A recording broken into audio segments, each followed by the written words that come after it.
সারা ভারতবর্ষ তথা বিশ্বজুড়ে চলছে অযোধ্যায় প্রভু শ্রী রামচন্দ্রের জন্মভূমিতে অসম্পূর্ণ মন্দিরের গর্ভগৃহে।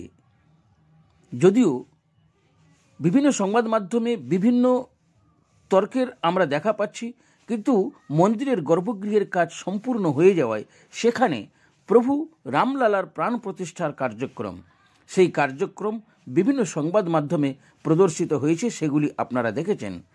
কিন্তু পশ্চিমবঙ্গের বিভিন্ন স্থানে দেখা গেল কোথাও অনুরূপ তো কোথাও প্রতিরূপের ভিন্ন প্রতিচ্ছবি। রাজ্যের মাননীয় মুখ্যমন্ত্রী আজকের দিনটিকে তিনি সজ্ঞানতভাবে বা অজ্ঞানতভাবে সংহতি দিবসের ডাক দিয়েছেন। মুখ্যমন্ত্রীর আদেশ অনুসারে দেখা গেল ব্লকে সংহতি মিছিল বার হতে। প্রিয় দর্শক, আপনাদের অনুরোধ রাখব মিছিলের স্লোগান আপনারা অনুধাবন করুন। এরপর আমরা দেখাবো ফরাক্কার বিধায়ক মনিরুল ইসলাম সংহতি দিবস নিয়ে কি জানালেন। তৃণমূল দলের সংহতি দিবসের মিছিল কভার করার পরে আমরা উপস্থিত হয়েছিলাম ফরাক্কার গান্ধীঘাটে। সন্ধ্যাবেলায় সেখানে চলছে গর্ভগৃহে প্রাণ প্রতিষ্ঠাকে কেন্দ্র করে যজ্ঞাহুতি। চারিদিকে আলোকসজ্জায় সজ্জিত হয়ে সেজে উঠেছে গান্ধীঘাট। কাতারে কাতারে রাম ভক্তরা সেখানে উপস্থিত। আজকের দিনে নিজেকে সাক্ষী রাখতে রাম ভক্তবৃন্দ তারা সাক্ষী স্বরূপ তাদের নিজেদের মোবাইলে যজ্ঞাহুতির ছবি তুলে ধরে রাখছেন। সেই সঙ্গে সাংস্কৃতিক অনুষ্ঠানও রয়েছে। সেই সাথে আমরা দেখাবো একজন সাধারণ রাম ভক্ত অমিত ঘোষ সহাস্য বদনে মাননীয় মুখ্যমন্ত্রীর বক্তব্যের পরিপ্রেক্ষিতে কি জানালেন। দেখতে থাকুন আপনাদের প্রিয় লোকাল চ্যানেল ভাবধারা। আপনাদের সাথে আমি সুভাষ, ফরাক্কা থেকে। প্রিয় দর্শক, দেখার পরে যদি ভালো লাগে আপনারা আপনাদের সুচিন্তিত মতামত আমাদের কমেন্ট বক্সে জানাবেন। ভালো লাগলে অবশ্যই লাইক, কমেন্ট ও শেয়ার করবেন।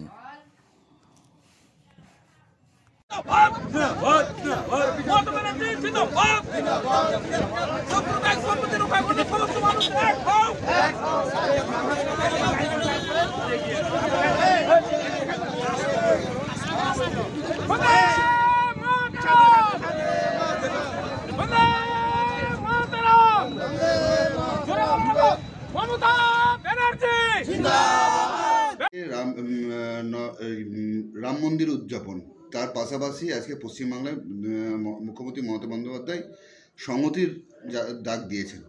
আজকে আপনারা করলেন, কি বলবেন এটা নিয়ে? দেখুন, আমাদের দেশে রাম মন্দির তৈরি হয়েছে, তার উদ্বোধন হচ্ছে, তার সঙ্গে আমাদের এটা কোনো সম্পর্ক নেই।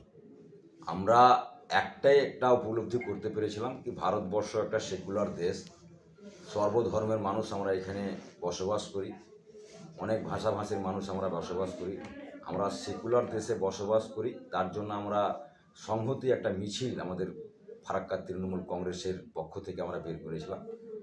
সেখানে উপস্থিত আমাদের রাজ্য তৃণমূল কংগ্রেসের সহসভাপতি ছিলেন আমাদের সদ্য নির্বাচিত ব্লক সভাপতি ইলিয়াস শেখ, আমাদের প্রাক্তন ব্লক সভাপতি অরুণময় দাস, আমাদের জেডপি সদস্য এবং সাধারণ সম্পাদক রাজ্যের হাবিব পারভেজদা, আমাদের 1 নম্বর জেডপি রাঞ্জুমারা ছিলেন, সকল নেতৃত্ব প্রধান, অঞ্চল সভাপতি, পঞ্চায়েত সমিতির মেম্বার এবং পঞ্চায়েত সমিতির সভাপতি সহ একাধিক নেতাকর্মী। আমরা একটাই বার্তা দিতে চাইছি কি আমাদের সম্প্রীতি যেন অক্ষুণ্ণ থাকে।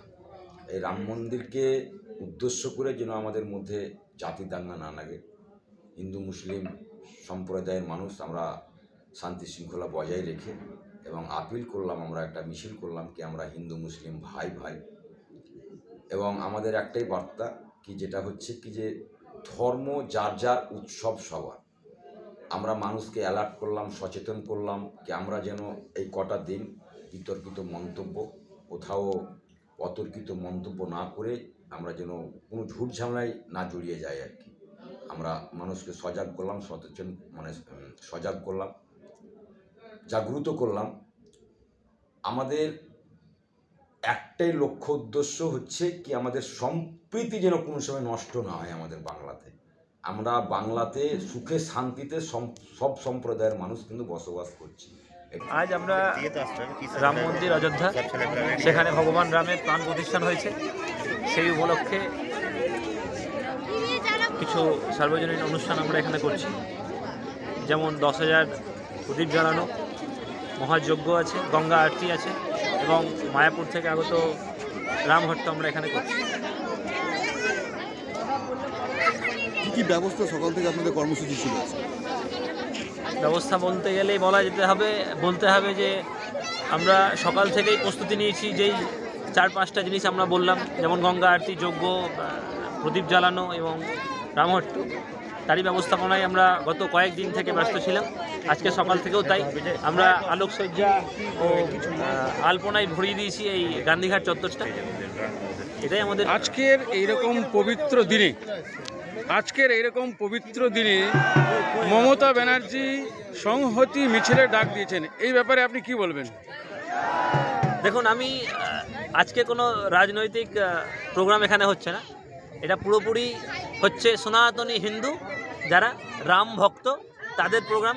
তো সেই হিসেবে আমি মমতা ব্যানার্জির কোনো প্রোগ্রামের ব্যাপারে, কোনো মিছিলের ব্যাপারে কিছু বলতে চাই না। আমি শুধু বলতে চাই রাম ভক্তের জন্য জয় শ্রীরাম।